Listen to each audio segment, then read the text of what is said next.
Shalom Bapak Ibu dan Saudara sekalian, Allah memanggil kita sebagai umat kudus-Nya, mempersiapkan hati kita memasuki hadirat Tuhan dengan penuh sukacita dan sorak-sorai.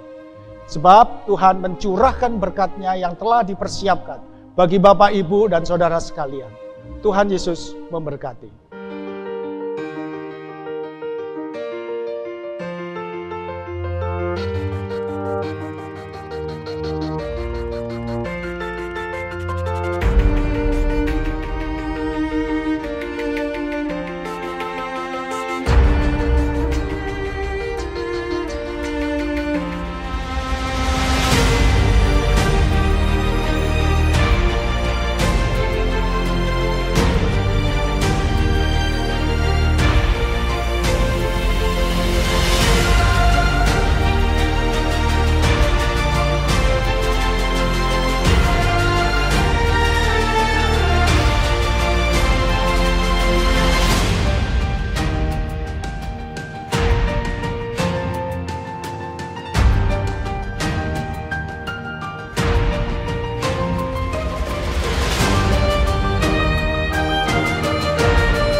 Shalom, selamat pagi jemaat Tuhan. Kita bersyukur kepada Tuhan jikalau saat ini Ia memanggil kita untuk datang beribadah.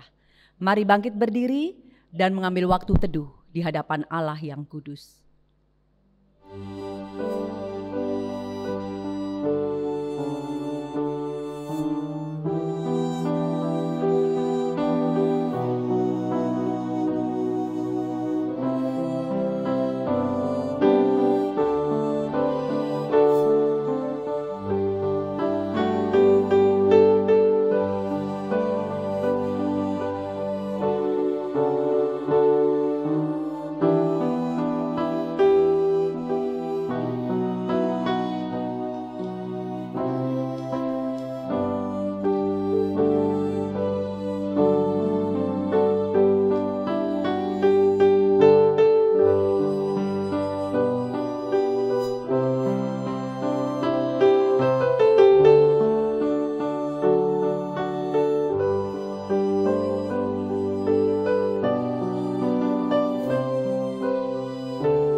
Ibadah kita pada pagi hari ini kita mulai dengan sebuah pengakuan pertolongan kita datang dari Tuhan yang telah menjadikan langit, bumi, laut, dan segala isinya.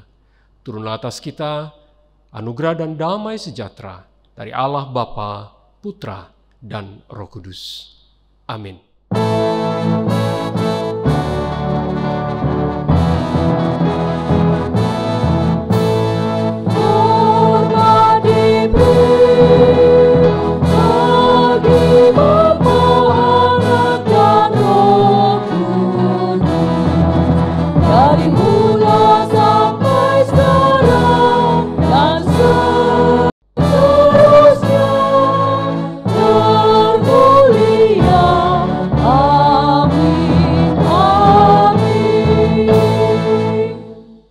Aku telah memohon satu perkara kepada Tuhan, hanya satu saja yang aku minta.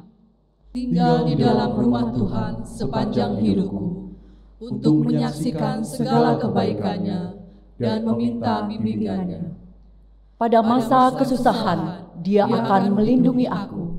Dia akan menjaga aku supaya selamat di dalam rumahnya dan menempatkan aku di atas gunung batu.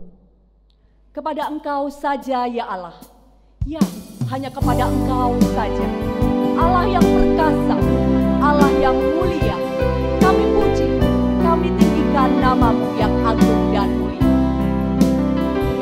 Sungguh besar dan ajaib karya-Mu, adil dan benar jalan-Mu ya Tuhan.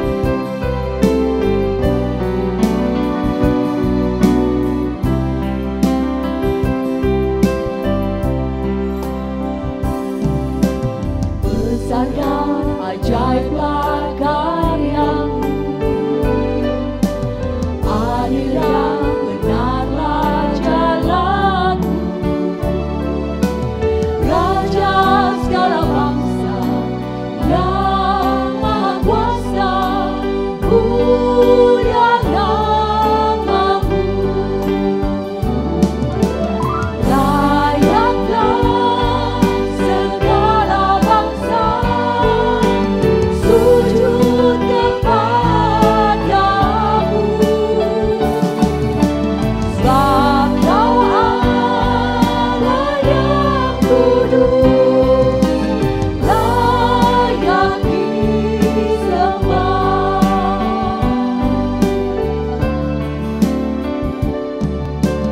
Besar dan ajaiblah karya-Mu, adil dan benarlah jalan-Mu. Raja segala bangsa yang maha kuasa, mulia nama-Mu. Layaklah segala bangsa sujud kepadamu, sebab Kau Allah yang kudus, layak disembah.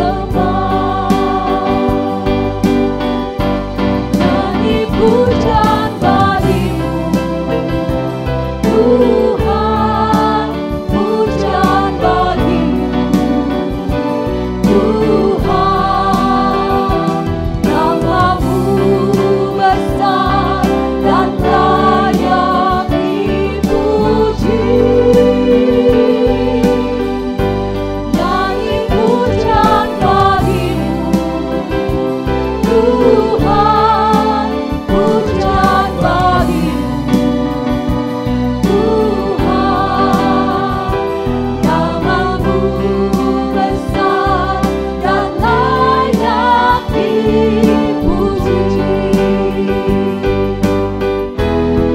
Sing praises to Your name, oh Lord, praises to Your name, oh Lord, for Your name is great and worthy to be praised. I sing praises to Your name, oh Lord, praises to Your name, oh Lord, for Your name is great and worthy to be praised. For Your name is great and worthy to be praised.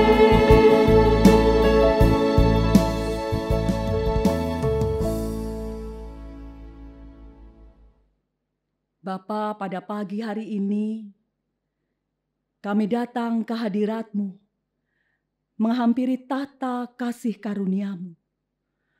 Engkau Allah yang perkasa, Engkau Allah yang agung dan mulia, Engkau Bapa yang rahmani. Bapa, kami mau memuji dan meninggikan nama-Mu. Kami mau berdoa kepadamu. Dan kami rindu ya Tuhan, boleh disapa, dikuatkan dan diteguhkan oleh kebenaran firman-Mu. Bapa, pada pagi hari ini ya Tuhan, kami membuka diri kami, membuka hati kami. Tuhan, Engkau mengetahui segalanya. Semuanya, tidak ada yang tersembunyi di hadapan-Mu. Kami mengakui segala dosa dan kesalahan kami. Kami mengakui segala celah dan kebodohan kami. Ampuni kami Tuhan. Layakan pada pagi hari ini. Kami boleh menjadi penyembah-penyembah-Mu. Kami boleh diberkati oleh Tuhan. Bapa, ini kami mau persembahkan ibadah ini ya Tuhan. Menjadi bau-bauan yang harum yang menyukakan hati-Mu. Terima kasih Bapa. Ini doa sembahyang kami yang kami alaskan di dalam satu nama. Nama yang ajaib. Tuhan Yesus, Tuhan dan Juru Selamat kami yang hidup. Amin.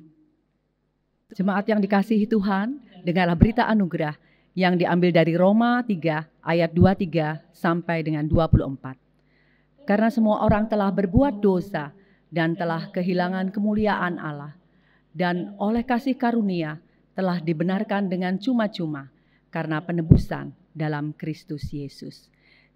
Jemaat dipersilahkan duduk. Puji Tuhan, Allah yang kita sembah, Allah yang hidup. Sebab Dia hidup ada hari esok. Sebab Dia hidup, ku tak gentar, engkau pun tak gentar.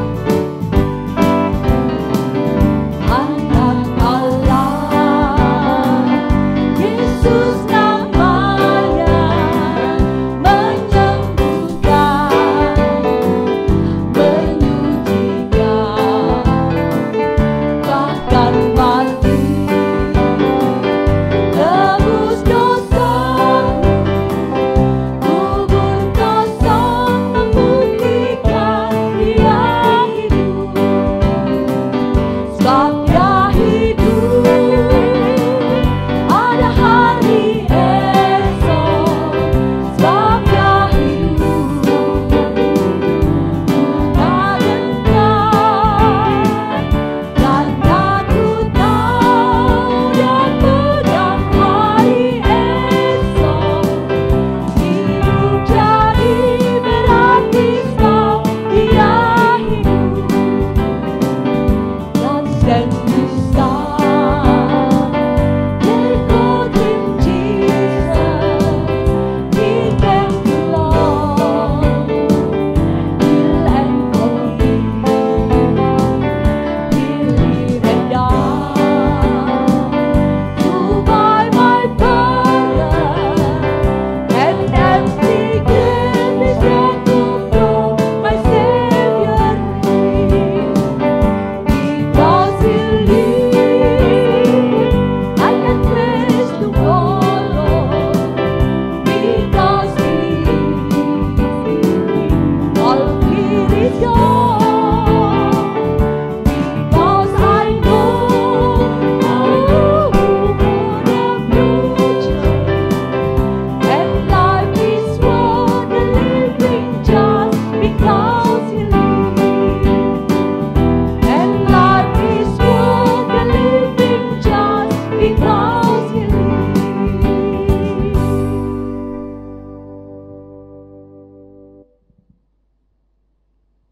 Caroline Swendel dilahirkan di Swedia pada tahun 1832. Sejak kecil fisiknya lemah dan ringkih. Pernah lumpuh namun ditolong oleh Allah. Pada usia 26 tahun, ditinggal ayahnya seorang pendeta lewat kematian yang mengenaskan, tenggelam bersama kapal yang ditumpanginya. Setahun setelah ia menikah, anak laki-lakinya meninggal dunia saat dilahirkan. Hidup yang tidak mudah itu tidak menjadikan imannya lemah. Ratusan lagu digubahnya sebagai ungkapan iman yang teguh. Dalam duka mendalam kehilangan ayahnya, Caroline meratap kepada Tuhan.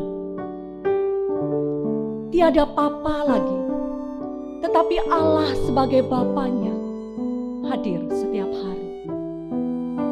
Kiranya lagu Day by Day boleh menjadi perenungan bagi kita, bahwasanya kekuatan serta penghiburan yang sempurna dari Allah yang sama beserta dengan kita semua.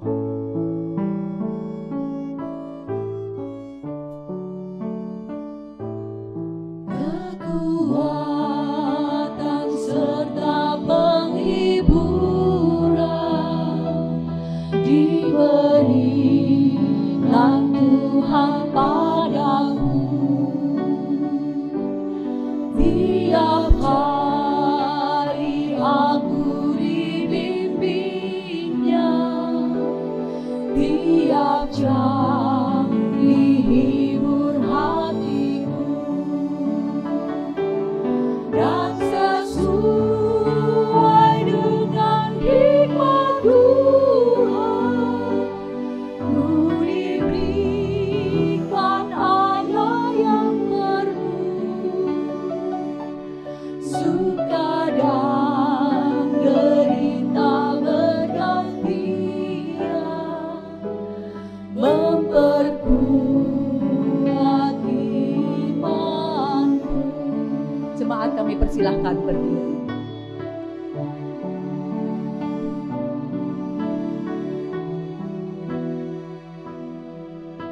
Katakan, tiap hari Tuhan beserta, diberi rahmat-Nya tiap jam.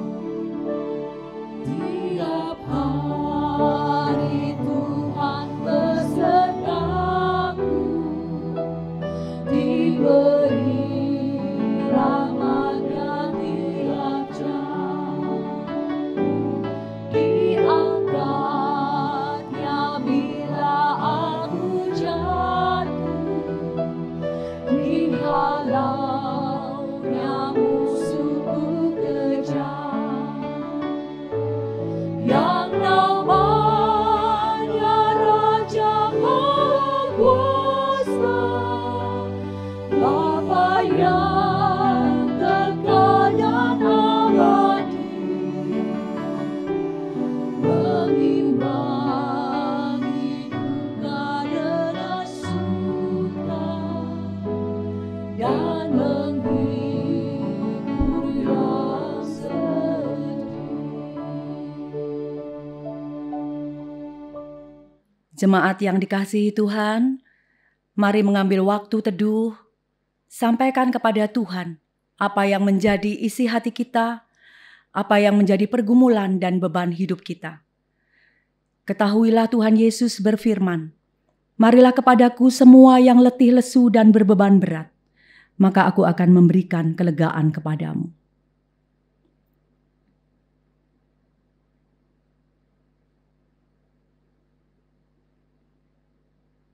Bapa Surgawi, pada pagi hari ini, sehati kami mau berdoa untuk pemerintah bangsa kami. Di tengah-tengah masa pandemi yang panjang ini Tuhan, anugerahkan hikmat dan bijaksana-Mu Tuhan, bimbingan dan cahaya terang-Mu, sehingga mereka boleh mengambil langkah-langkah ya Tuhan, untuk mengatasi seluruh dampak daripada pandemi ini. Tuhan, hikmat yang sama kami juga mohonkan untuk pemerintah kota kami, di dalam mengatasi seluruh akibat ya Tuhan, daripada pandemi yang panjang ini. Bapa, kami juga bersama-sama berdoa untuk gereja Tuhan. Tuhan, pakailah gereja-Mu untuk mengerjakan tugas dan panggilan Tuhan di dunia ini. Walaupun masa ini tidak mudah Tuhan, namun kami sungguh percaya Tuhan, Engkau tetap menyertai gereja-Mu di dalam mengerjakan tugas dan panggilan-Mu yang mulia. Bapa, kami juga berdoa untuk seluruh jemaat-Mu. Tuhan, kami berdoa untuk kami yang kehilangan kesehatan. Buat kami yang kehilangan orang-orang yang kami kasihi. Mungkin itu suami kami, mungkin itu anak-anak kami, mungkin itu sanak keluarga kami. Bapa, kami berdoa untuk kami yang kehilangan usaha dan pekerjaan kami. Kami yang kehilangan relasi kami dengan keluarga kami atau dengan sesama kami. Bahkan secara istimewa bagi kami ya Tuhan yang kehilangan relasi dengan-Mu.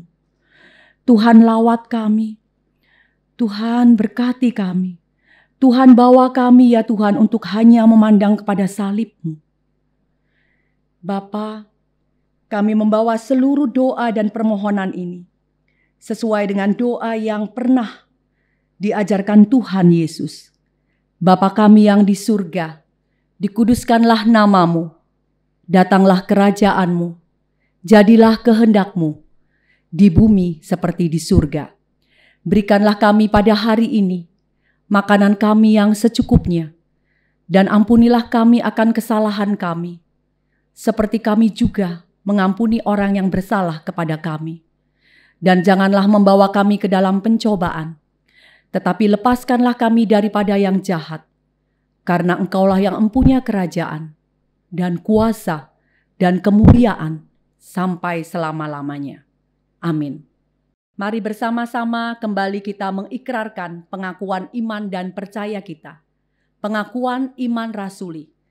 Aku percaya kepada Allah, Bapa yang Maha Kuasa, Khalik langit dan bumi, dan kepada Yesus Kristus, Anaknya yang tunggal, Tuhan kita, yang dikandung dari Roh Kudus, lahir dari anak darah Maria, yang menderita sengsara di bawah pemerintahan Pontius Pilatus, disalibkan, mati dan dikuburkan, turun ke dalam kerajaan maut.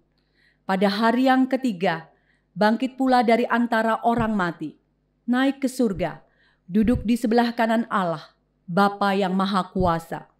Dan dari sana ia akan datang untuk menghakimi orang yang hidup dan yang mati. Aku percaya kepada Roh Kudus, gereja yang kudus dan am, persekutuan orang kudus, pengampunan dosa, kebangkitan tubuh, dan hidup yang kekal. Amin. Jemaat dipersilahkan duduk.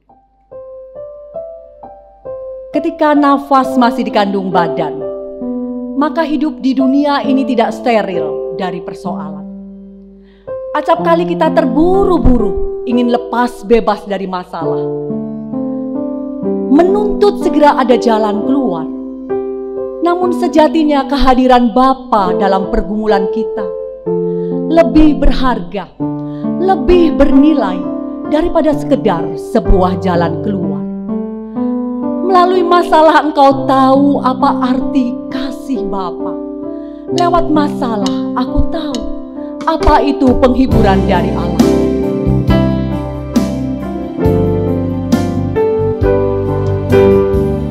Bapa yang mengasihiku, Engkau pandang bentuk dan rupa, Engkau mengasihiku dengan sepenuh hati. Tak pernah sama seperti dunia ini. Engkau Bapa yang mengajariku melewati badai yang latih.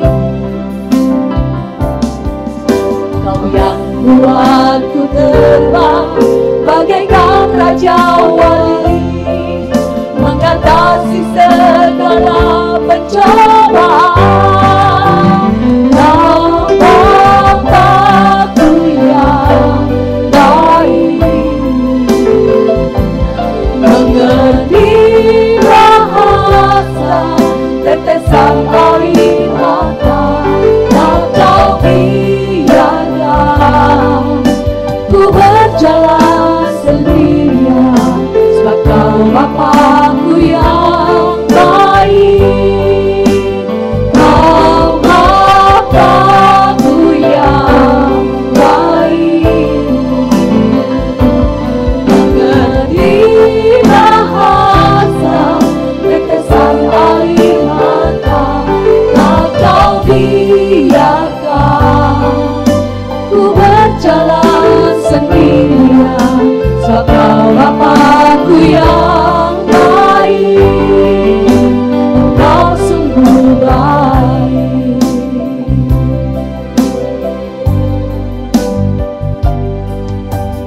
Kau Bapa yang mengajariku.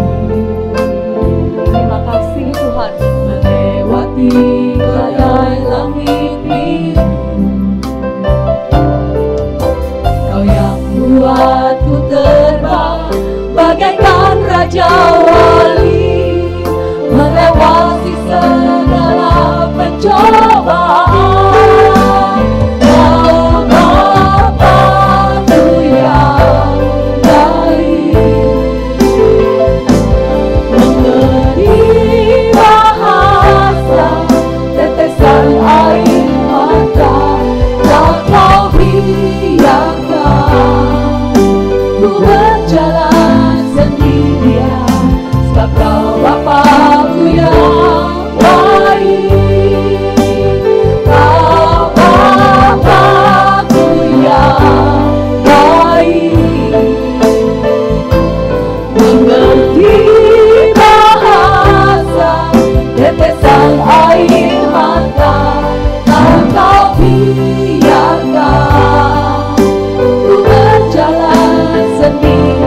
Bapak Ibu, sekarang waktunya kita untuk bersama-sama mendengarkan firman Tuhan. Mari sebelum kita membaca dan merenungkan sabda Tuhan, saya ajak kita untuk berdoa terlebih dahulu. Kita memohon pertolongan Allah Roh Kudus, sehingga kita boleh dimampukan untuk mengerti dan melakukan firman ini. Mari kita tunduk kepala, kita berdoa. Kami menaikkan segala pujian dan syukur kepadamu ya Tuhan, karena Engkau Allah yang setia, yang tidak pernah meninggalkan kami. Engkau juga Allah yang selalu berfirman dan menolong kami untuk menjalani hidup bersama dengan Tuhan secara khusus di masa-masa yang tidak mudah ini. Kami percaya bahwa Allah Roh Kudus hadir di tengah-tengah kami, sehingga waktu nanti kami membaca dan merenungkan firman-Mu, kami yakin Engkau juga yang akan menolong kami, sehingga kami bukan hanya sekedar mengerti, tetapi kami juga dimampukan untuk melakukannya. Terima kasih ya Bapa, inilah doa kami, kiranya Tuhan menolong. Hanya di dalam nama Tuhan Yesus Kristus kami berdoa. Amin. Bapak Ibu, firman Tuhan pada hari ini terambil di dalam 2 Korintus pasal yang ke-1, ayat yang ke-3 sampai dengan ayat yang ke-11. 2 Korintus pasal pertama, ayat 3 sampai dengan ayat yang ke-11. Mari kita siapkan Alkitab kita masing-masing dan kita bisa bersama-sama melihat sementara saya membacanya untuk kita. Begini firman Tuhan.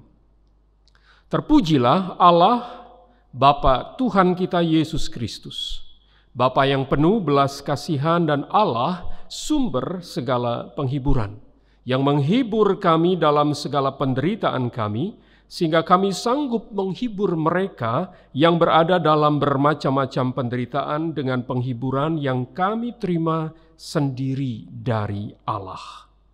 Sebab sama seperti kami mendapat bagian berlimpah-limpah dalam kesengsaraan Kristus, demikian pula oleh Kristus kami menerima penghiburan berlimpah-limpah. Jika kami menderita, hal itu menjadi penghiburan dan keselamatan kamu. Jika kami dihibur, maka hal itu adalah untuk penghiburan kamu, sehingga kamu beroleh kekuatan untuk dengan sabar menderita kesengsaraan yang sama seperti yang kami derita juga. Dan pengharapan kami akan kamu adalah teguh karena kami tahu bahwa sama seperti kamu turut mengambil bagian dalam kesengsaraan kami, kamu juga turut mengambil bagian dalam penghiburan kami. Sebab kami mau saudara-saudara supaya kamu tahu akan penderitaan yang kami alami di Asia Kecil. Beban yang ditanggungkan atas kami adalah begitu besar dan begitu berat, sehingga kami telah putus asa juga akan hidup kami. Bahkan kami merasa seolah-olah kami telah dijatuhi hukuman mati. Tetapi hal itu terjadi supaya kami jangan menaruh kepercayaan pada diri kami sendiri, tetapi hanya kepada Allah yang membangkitkan orang-orang mati. Dari kematian yang begitu ngeri, Ia telah dan akan menyelamatkan kami. Kepadanya kami menaruh pengharapan kami bahwa Ia akan menyelamatkan kami lagi. Karena kamu juga turut membantu mendoakan kami supaya banyak orang mengucap syukur atas karunia yang kami peroleh berkat banyaknya doa mereka untuk kami. Sampai di sini kita membaca firman Tuhan. Yang berbahagia adalah kita yang bukan hanya membaca dan mendengar, tetapi yang menyimpan dan melakukannya di dalam kehidupan kita sehari-hari. Bapak Ibu jemaat yang dikasihi oleh Tuhan, awal bulan yang lalu, bulan Oktober, saya mendapatkan 2 kabar duka dari 2 orang yang saya kenal. Yang satu adalah seorang jemaat, sementara yang lain adalah seorang kenalan. Di dalam kedukaan itu ada 2 orang yang sungguh-sungguh mengalami pukulan yang berat dalam hidup mereka. Yang seorang adalah seorang ibu yang kehilangan anaknya setelah mengalami operasi. Sementara yang lain adalah seorang istri yang ditinggalkan oleh suaminya karena dia berolahraga dan kemudian terkena serangan jantung. Bapak Ibu, berita duka itu tentu menyisakan penderitaan. Rasa-rasanya kalau kita bicara tentang penderitaan, maka tidak ada seorang pun yang kebal dengan yang namanya penderitaan. Anda, saya, kita semua pernah mengalaminya. Dan biasanya pada saat kita mengalami situasi itu, ada banyak cara yang dilakukan. Kita pertama-tama barangkali akan menghindari yang namanya penderitaan. Kalau boleh sebelum penderitaan itu datang, kita akan berusaha supaya hidup kita aman, tidak mengalami situasi sulit. Bukankah orang banyak berkata, Pak, hidup itu juga sudah susah, ngapain ditambahin dengan kesusahan lagi? Mendingan kita bersenang-senang, karena memang itulah yang dicari oleh kebanyakan orang. Tapi pada saat kita mengalami penderitaan, maka biasanya orang bisa bersikap pasrah dan menerima. Dan berpikir ini adalah sesuatu yang saya tidak bisa tolak. Karena itu saya terima apa adanya. Tidak memiliki semangat lagi untuk berjuang keluar. Bahkan saking pasrahnya, sampai-sampai kemudian berpikir bahwa bunuh diri adalah jalan keluar dari seluruh penderitaan itu. Tapi juga ada orang yang berpikir lain.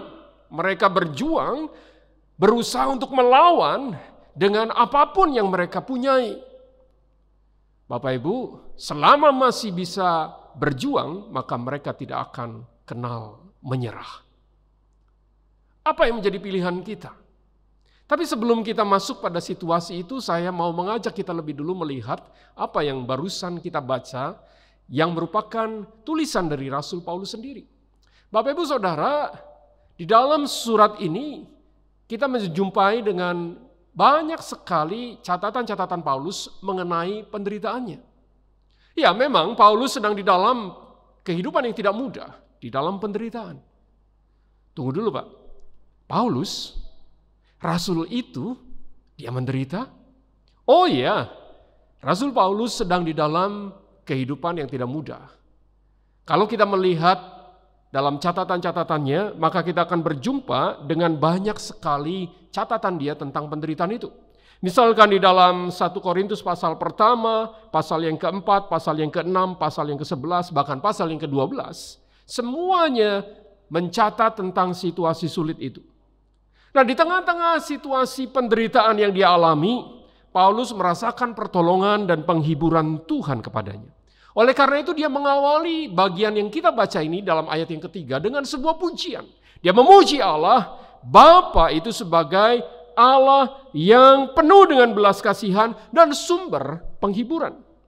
Ini bukan sekedar pujian yang biasa karena Paulus sendiri telah mengalami belas kasihan dan penghiburan Allah di dalam kesulitan dan penderitaannya. Secara khusus memang Paulus menyebutkan tentang situasi sulit yang dia alami di Asia Kecil. Sekarang Turki. Paulus menuliskan penderitaan yang berat itu dan dia berkata itu seperti beban yang besar dan berat. Ia sempat merasa putus asa dan bahkan seperti seorang hukuman yang akan menjalani hukuman mati. Tidak ada kesempatan untuk lepas sama sekali. Tapi pada akhirnya dia kemudian mengalami pertolongan dari Allah dan diselamatkan dari ancaman kematian yang begitu ngeri.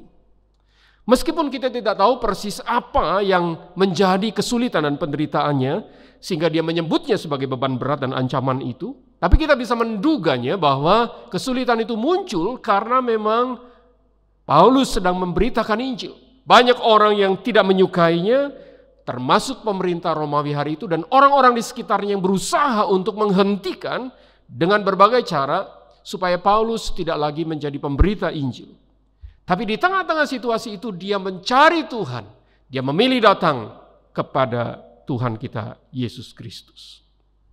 Bicara tentang situasi-situasi sulit yang seakan-akan berada di tengah-tengah ancaman yang berat dan kematian, saya mengingat salah satu peristiwa yang pernah saya alami.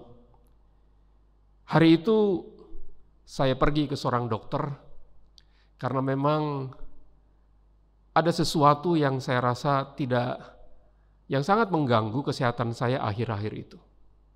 Saya pergi ke seorang urolog dan kemudian didiagnosa, lalu diberi obat, tapi sementara 2 kali ke dokter hasilnya tidak lebih baik.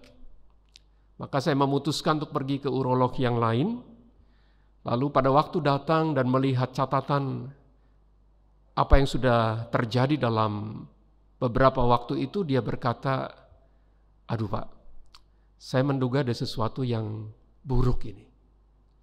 Mungkin ada tumor, mungkin pula kanker. Untuk memastikannya saya mau mengambil jaringan itu, saya akan melakukan biopsi. Lalu diputuskan itu harus dilakukan segera, dan dia mencarikan sebuah rumah sakit, lalu kemudian menyiapkan semuanya. Malam itu saya dibawa menuju ke ruangan untuk dioperasi, dan kemudian dari ujung kamar itu saya sempat melihat istri saya dan anak-anak saya. Mereka tengah mengalami situasi yang tidak mudah dengan hal ini semua. Saya tahu mereka tengah bersedih, tapi saya tidak bisa berbuat apa-apa. Karena sebentar lagi saya segera masuk ke ruang operasi. Operasi sudah berjalan, dan kemudian saya sadar, lalu jaringan itu kemudian dibawa untuk dikulturkan dan dilihat apa yang sebenarnya terjadi.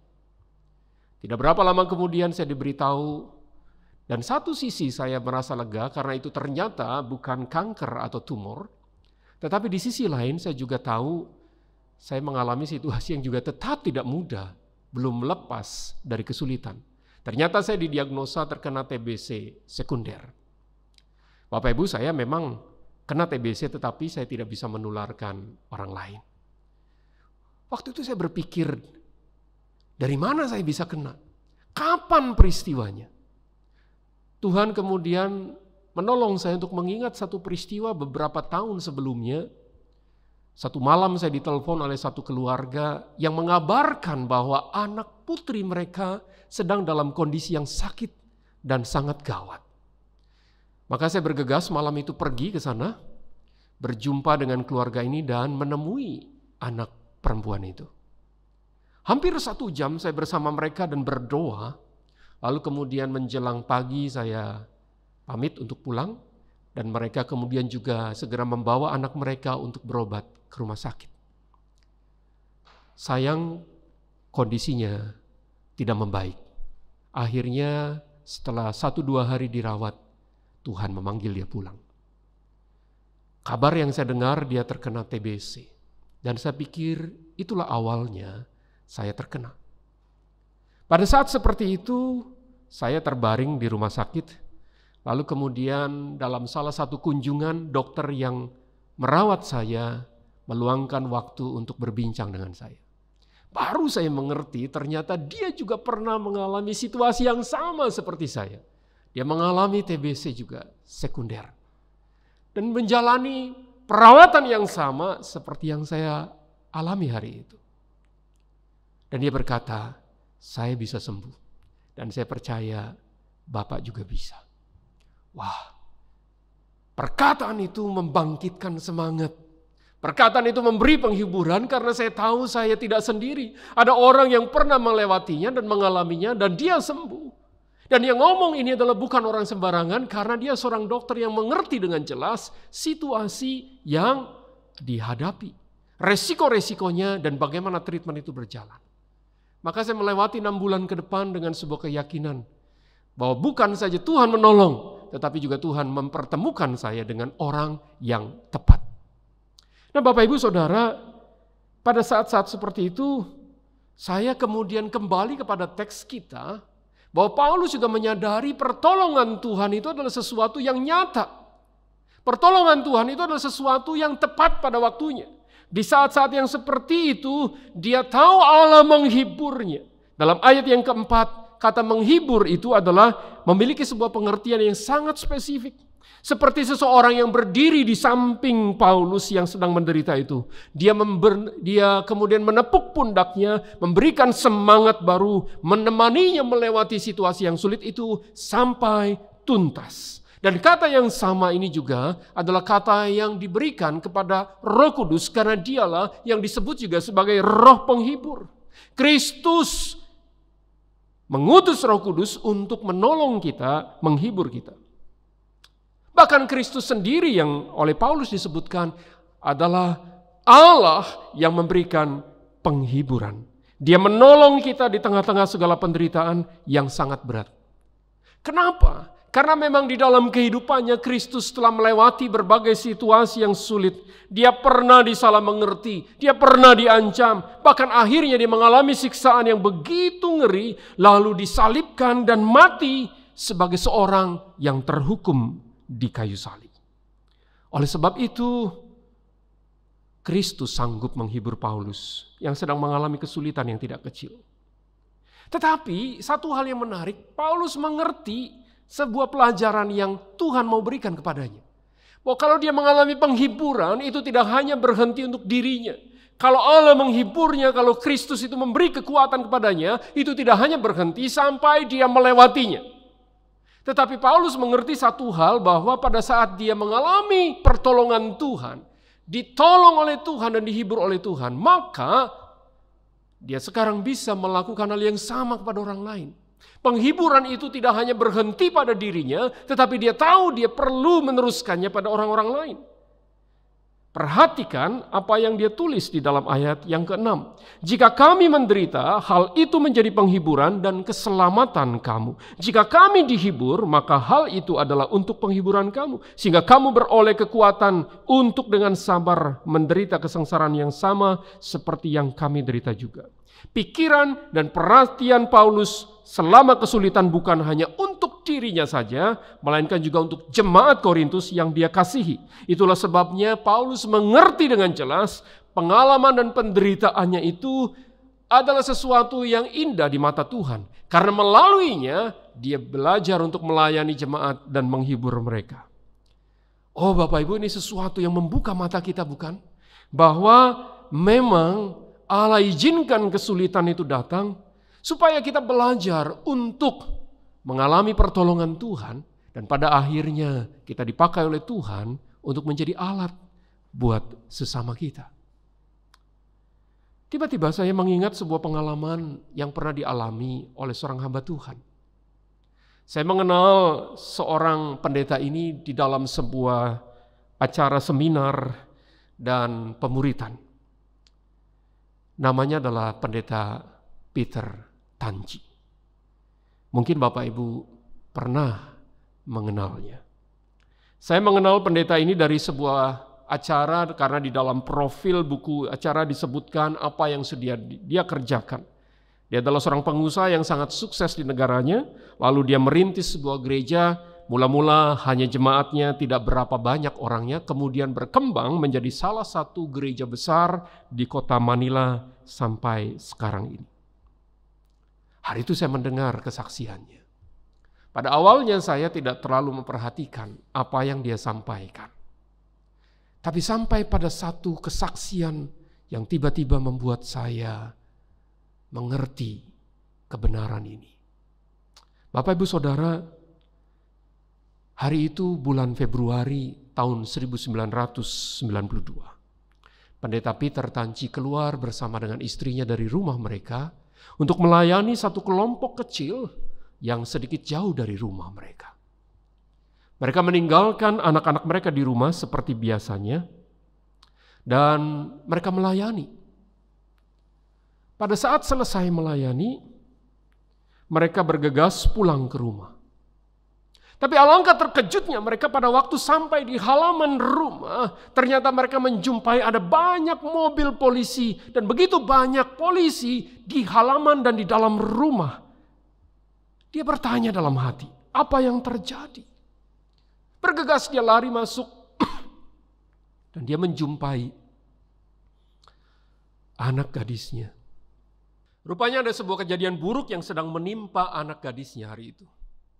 Tidak lama setelah Peter bersama dengan istrinya keluar dari rumah, rupa-rupanya ada segerombolan orang yang masuk dan kemudian merampok rumah mereka.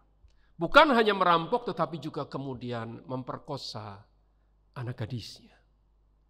Betapa hancur hatinya waktu dia mengetahui peristiwa itu. Dan dia berkata sebuah kalimat yang buat saya sangat-sangat menggambarkan kepedihan dan penderitaan itu. Why not me instead of her? Kenapa bukan aku ya Tuhan? Kenapa anakku yang mengalami situasi itu? Bukankah aku sedang pergi untuk melayani Engkau? Tidakkah Engkau sanggup menjaga keluargaku hari itu? Tidakkah Engkau bisa meluputkan mereka dari situasi dan penderitaan seperti ini? Apa jadinya kelak dengan mereka? Bapak Ibu, pertanyaan seperti itu muncul dalam pikirannya. Mereka sekeluarga sangat terpukul. Joy juga, sang anak gadis itu, begitu trauma dengan peristiwa itu. Mereka melewati situasi yang tidak mudah sejak hari itu. Mereka mengalami kondisi yang tertekan karena hari itu. Bapak Ibu, tidak terhitung berapa hari, berapa malam mereka merasakan seakan-akan peristiwa itu belum lama terjadi dan membuat hati mereka terluka. Joy kemudian belajar untuk menaruh percaya kepada Tuhan. Dia belajar tidak menyalahkan Tuhan. Dia belajar untuk tetap menaruh imannya kepada Tuhan. Dan akhirnya Tuhan memang memulihkan hatinya. Menolongnya melewati lembah gelap itu dan membuat dia kembali menjadi kuat. Bahkan kemudian dia memutuskan untuk dia mulai bersaksi tentang pertolongan Tuhan yang dia alami pada titik yang paling gelap di dalam hidupnya itu. Dia mulai berbagi dengan beberapa orang bagaimana Tuhan menolong dia. Bagaimana Tuhan menghibur dan mengangkatnya kembali. Dia kemudian diundang menjadi pembicara ke berbagai tempat dan berbagai pertemuan. Sampai dia memutuskan untuk menuliskan semua yang dia alami itu di dalam sebuah buku. Yang memberikan kekuatan kepada banyak orang. Terutama mereka yang mengalami pelecehan seksual dan juga korban pemerkosaan. Joy berbagi bagaimana Tuhan menolong hidupnya. Karena Allah mengasihinya. Karena Allah memberikan kekuatan baginya. Dan itu juga yang kemudian menjadi kekuatan baginya untuk dia berikan kepada orang lain. Bapak Ibu Saudara, sekarang Joy telah menikah dan memiliki 6 anak, serta seorang suami yang sangat mengasihi dia. Bapak Ibu, memang kehidupan akan selalu membawa kita kepada berbagai macam kesulitan dan tantangan. Barangkali ada penderitaan-penderitaan yang akan dan sedang engkau dan saya alami hari ini. Situasi kita pada masa sekarang belumlah boleh dikatakan usai pandemi ini. Kita masih belum tahu berapa lama kita akan melewatinya. Kita masih belum tahu apa yang akan terjadi, apa yang akan menimpa saya dan keluarga saya. Tapi saya percaya satu hal ini seperti yang Paulus katakan, bahwa Allah adalah Allah yang penuh dengan belas kasihan dan sumber dari segala penghiburan. Saya percaya Allah melalui berbagai cara menolong dan tidak pernah meninggalkan kita. Sampai kita lepas dari kesulitan itu dan kita mengerti rencana Allah yang indah. Tapi Alkitab juga kembali mengingatkan kita bahwa semuanya itu Allah kerjakan supaya kita kemudian bisa menghibur dan menguatkan sesama yang berada di dalam kesulitan dan penderitaan. Tapi Pak, saya sendiri juga dalam kondisi yang susah. Saya sendiri juga dalam situasi yang tidak mudah. Bagaimana mungkin saya bisa menolong orang? Bagaimana mungkin saya bisa menghibur mereka? Masalah saya saja pun tidak kalah berat dengan masalah yang mereka hadapi. Betul saudara, masalah kita tidak lebih ringan dari masalah orang lain. Tapi ingat satu hal, bahwa kita memiliki Kristus. Kristus juga yang telah menolong dan terus menghibur kita. Dia berdiri di samping kita, memberikan kekuatan bagi kita untuk melewati semua situasi sulit itu. Kita perlu belajar dari Kristus. Bapak Ibu Saudara, ingatkah kita akan Kristus pada waktu dia berada di atas kayu salib? Sementara dia menanggung seluruh rasa sakit, pedih, dan luka yang begitu banyak, darah yang mengalir terus dari tubuhnya. Orang-orang di bawah mengolok-olok dia, para pemimpin agama juga menghinanya, bahkan prajurit itu juga kemudian melecehkan Tuhan. Mereka berkata, kalau engkau anak Allah, turun dari salib itu dan selamatkan dirimu. Bahkan salah seorang penjahat yang disalibkan bersama dengan Tuhan juga mengolok-olok. Pada awalnya 2 orang yang disalibkan bersama-sama dengan Kristus, mereka kemudian menghina Kristus karena memang mereka berpikir, kalau engkau anak Allah, selamatkan engkau dan kami hari ini. Sampai satu saat, salah seorang penjahat itu kemudian menyadari keberdosaannya. Dia kemudian memandang kepada Yesus. Dan dia berkata, Yesus, ingatlah akan aku apabila engkau datang sebagai Raja. Yesus di dalam penderitaannya kemudian menghibur dan berbagi pengharapan kepada orang tersebut. Yesus berkata, sesungguhnya hari ini juga engkau akan bersama-sama dengan aku di dalam Firdaus. Di tengah-tengah segala penderitaan yang sedang ditanggung secara fisik dan mental, Tuhan Yesus memberikan kekuatan dan penghiburan kepada penjahat yang bertobat itu. Di dalam kesakitan yang dia tanggung, dia memberikan perhatian dan kekuatan kepada orang yang sedang berseru kepadanya. Saya melihat bahwa kesulitan dan penderitaan yang kita alami hari-hari ini justru seharusnya menolong kita untuk makin bersandar kepada Tuhan.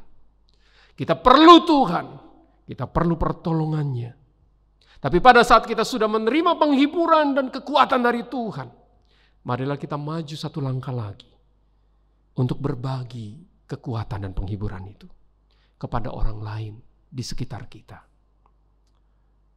Saya mau berbagi kebenaran di akhir dari renungan dan khotbah ini. Satu kalimat yang kiranya boleh memberikan kepada kita kekuatan bahwa di saat yang paling sulit sekalipun Allah tidak pernah meninggalkan.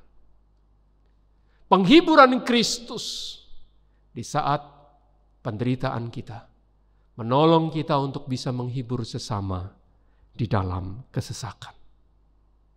Allah tidak pernah meninggalkan engkau dan saya. Dia datang, dia menghibur, menguatkan, menolong kita, supaya kita pada akhirnya boleh dipakai oleh Tuhan. Pertanyaannya adalah, bersediakah engkau untuk dipakai menjadi alatnya? Menjadi penghiburan buat orang-orang di sekitar kita? Bukalah mata kita, lihatlah sekeliling kita. Siapakah yang Tuhan taruh dalam hidup kita untuk kita boleh berbagi semangat, berbagi firman Tuhan, berbagi penghiburan, supaya mereka juga mengalami kekuatan dari Allah. Amin. Mari kita tunduk kepala, kita berdoa. Mari kita hening sejenak di hadapan Tuhan. Dalam beberapa detik ke depan, mari kita kemudian bersama-sama memikirkan kebenaran ini. Ya, kita memang mungkin masih mengalami situasi yang sulit. Tapi percayalah bahwa Allah tidak pernah meninggalkan. Bahkan Allah mau di saat-saat seperti ini pun kita boleh menjadi alatnya untuk berbagi penghiburan. Seperti halnya Paulus pada semua jemaat, terutama jemaat Korintus. Demikian juga kita kepada orang-orang yang ada di sekitar kita. Mari kita berdoa dengan tenang di hadapan Tuhan. Kita memohon supaya Allah menolong kita.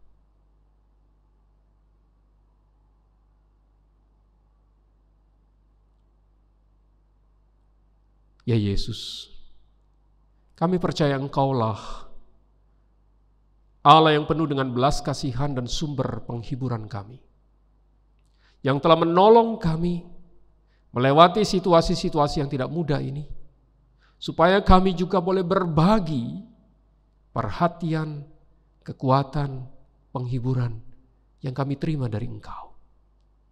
Tolonglah kami ya Tuhan, supaya kami boleh menjadi alat di tangan-Mu. Karena kami tahu, kami dipanggil juga untuk menjadi penghibur bagi sesama kami, bagi orang-orang yang dekat dengan kami, bagi orang-orang yang Tuhan izinkan hadir di dalam hidup kami. Bukalah mata hati kami Tuhan, supaya kami boleh menjadi perpanjangan tangan Tuhan, menjangkau mereka semua. Tolong setiap jemaat, tolong setiap kami. Hanya di dalam nama Tuhan kami Yesus Kristus kami berdoa. Amin. Syukur kepada Allah karena Ia pribadi yang mudah dijumpai. Bahkan Ia merindukan kita menghampirinya, mencari wajahnya. Di dalam Yesus kita dapatkan damai dan ketenangan yang sejati. Bahkan di saat hidup terasa gelap dan berat. Mari nyatakan rasa syukur kita dengan memberikan yang terbaik bagi Tuhan melalui persembahan. Scan QRIS atau transfer ke rekening gereja masing-masing yang tertera di monitor kita.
jemaat bangkit berdiri.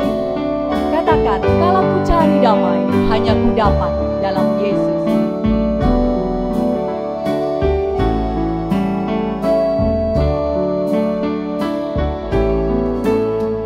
Kalau ku cari damai, hanya ku dapat dalam Yesus.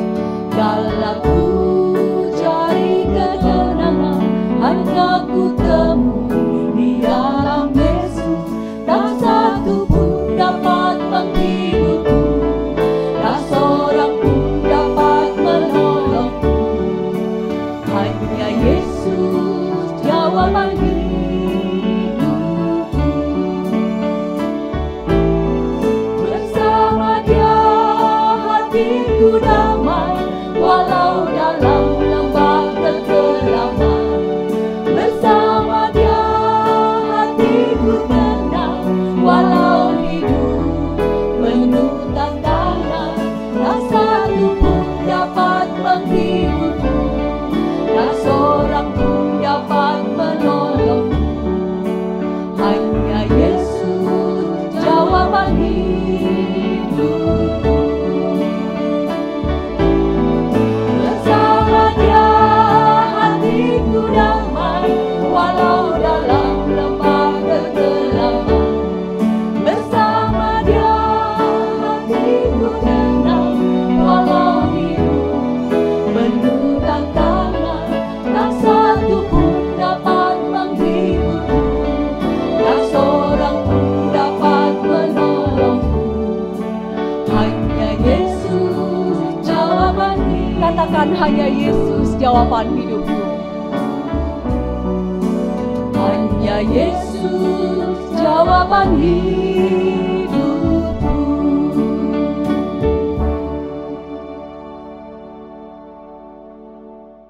Bapa, kami membawa persembahan ini kepada Tuhan.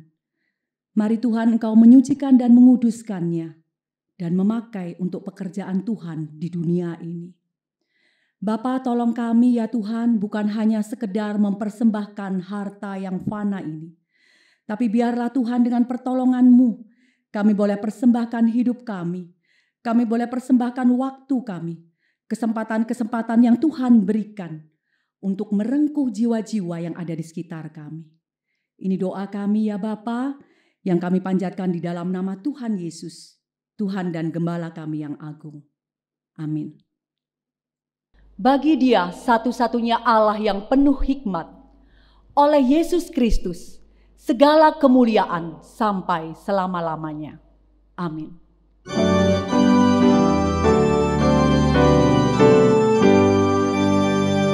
Puji Allah Bapa Putra, puji Allah Roh Kudus, ketiganya yang esa. Oh, selamat sumber berkat.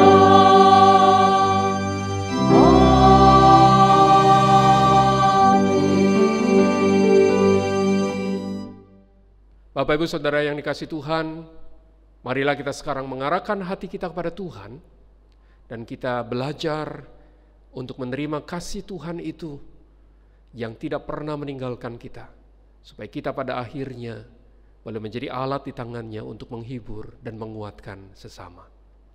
Terimalah berkat Tuhan. Kiranya kasih karunia dari Allah Bapa, anugerah dari Tuhan kita Yesus Kristus yang menguatkan dan menolong kita, serta penghiburan yang terus-menerus datang dari Allah Roh Kudus, hadir dalam hidupmu sekarang sampai selama-lamanya. Amin.